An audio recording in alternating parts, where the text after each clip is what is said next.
என்னமோ குத்துதுங்க.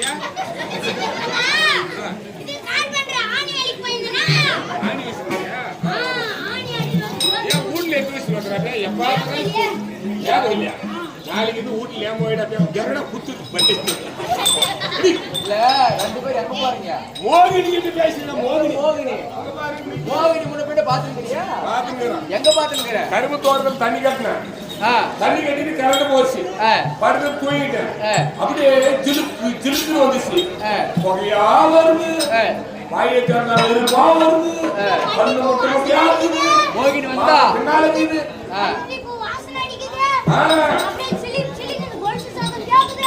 அப்படி பாரு. அடிச்சா மூத்திரம் நெட்டா மேல போய் வாய் வந்து சொல்றது. அதே அந்த மோகினிக்கு பாதை எப்படி இருந்துச்சு? அது பின்னாடிச்சு. இந்த மோகினிக்கு பாதை போய் பாக்குறேன். இதுக்கு முன்னாடி குடி. முன்னாடி குடி இது இருக்குது. குடி பின்னாடி பாதம் முன்னாடி. மாதவா சகியா ஒரு பக்கம் ஆண் குரல், ஒரு பக்கம் ஆண் குரல், ஒரு பக்கம் பெண் குரல். பெண் குரல். என்ன காரணம்? ஓ, இது உண்மையான ரூபமா? உன் பெயர் என்ன? விளக்கம் தேவை. சொல்றவா? சொல்றேன் கேளா.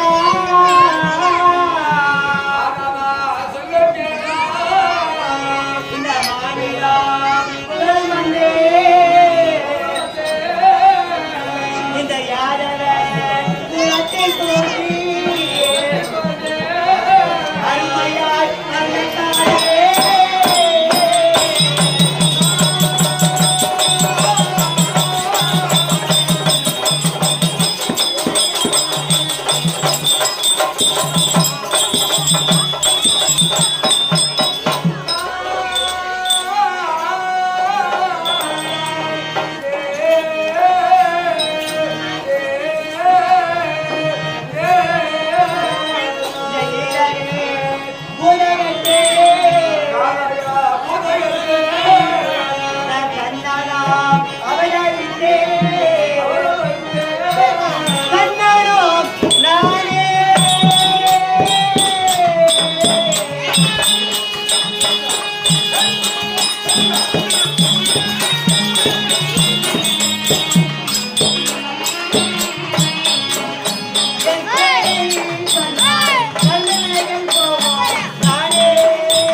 வைகுந்தத்தை பீடமாகவோ வரக்கூடிய பக்தர்களுக்கெல்லாம் அனுதினம் காட்சி கொடுக்கக்கூடிய சாட்சாதி ஆண்டவர் எம்பெருமான். ஏன் என்ன காரணம்? ஓ, அவர் கையில் பார்த்தால் புல்லாங்குழல் கதை கோண்டர் சங்க வைத்திருக்கிறார். பெண்மணியாக வந்திருக்கிறாயே, இதுக்கு முன்னாடி எப்போது ரூபாய் வைத்திருக்கிறீர்களா? அது சொல்ல வேண்டும்.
அந்நாளில் பார்க்கக்கூடிய நேரத்தில் அதாவது என்னுடைய மைத்துனராக இருக்கும்படியான சிவபெருமானும் உமா மகேஸ்வரியும் சதிமதியுமாக கைலமலையில் அமர்ந்திருந்தார்கள்.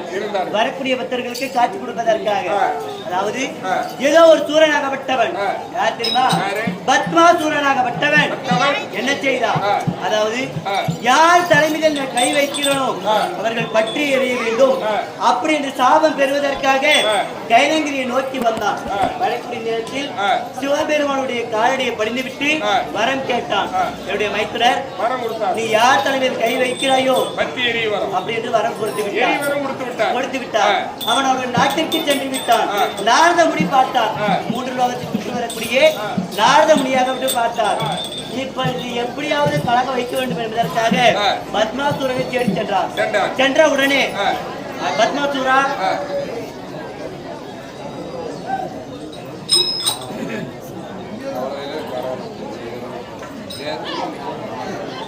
அப்படி நாரதன் சொன்ன உடனே நீ வரம் வாங்கினாய், ஆனா அந்த வர பறித்ததா இல்லை என்று யாரு மீதாவது சோதித்து பார்த்தது உண்டா அப்படின்னு கேட்ட உடனே, சுவாமி நான் வரம் வாங்கினேன், ஆனா யாரிடம் சோதித்து பார்த்தது கிடையாது அப்படின்னு சொன்ன உடனே அவர் என்ன சொன்னார்? நீ யாரிடம் வரம் வாங்கினாயோ அந்த சிவபெருமானிடம் தலைமையில் கை வைத்தால் அந்த சிவபெருமான் பற்றி எரிந்தது உண்டானால் அவர் கொடுக்கக்கூடிய வரமாக விட்டது உண்மையானது அப்படின்னு கொடுத்த உடனே பத்மசூரனாகப்பட்டவன் கைலங்கிரி நோக்கி வந்தார். வந்து சிவபெருமான் தலைமையில் கை வைக்கிற பொழுது எத்தனையோ விதிமுறைகளை சொன்னார். வேண்டாம், என் மீது கை வைக்க வேண்டாம்.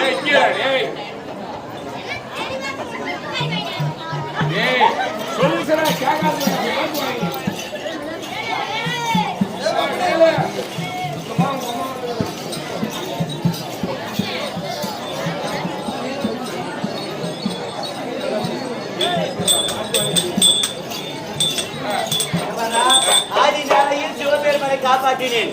இருந்தாலும் இந்நாள் எதற்கு அந்த ரூபம்?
நடுப்பந்தவன் 12 அழகு 11 நாமதேனம். ஒரு நாள் என்னை மறவாமல் மாமா மாமா என்று பாதத்தை பணிவன் இன்னைக்கு மறந்துட்டு போறாரு. வியாச பெருவர் வார்த்தை கேட்டு அரகர மகாதேவ காலகண்ட திருநேத்திரா என்று கைலங்கிரி நோக்கி 5 முகம் பட்ட பாசிபதத்தை பெறுவதற்கு செல்கிறான். இருந்தாலும் எப்பேற்பட்டவன் ஆணாசை பெண்ணாசை உடையவன். உருளைக்கலுக்கு சிறை கொட்டியிருந்தாலும் ஆனா பெண்ணா என்று ஆராய்ந்து பார்க்கக்கூடியவன்.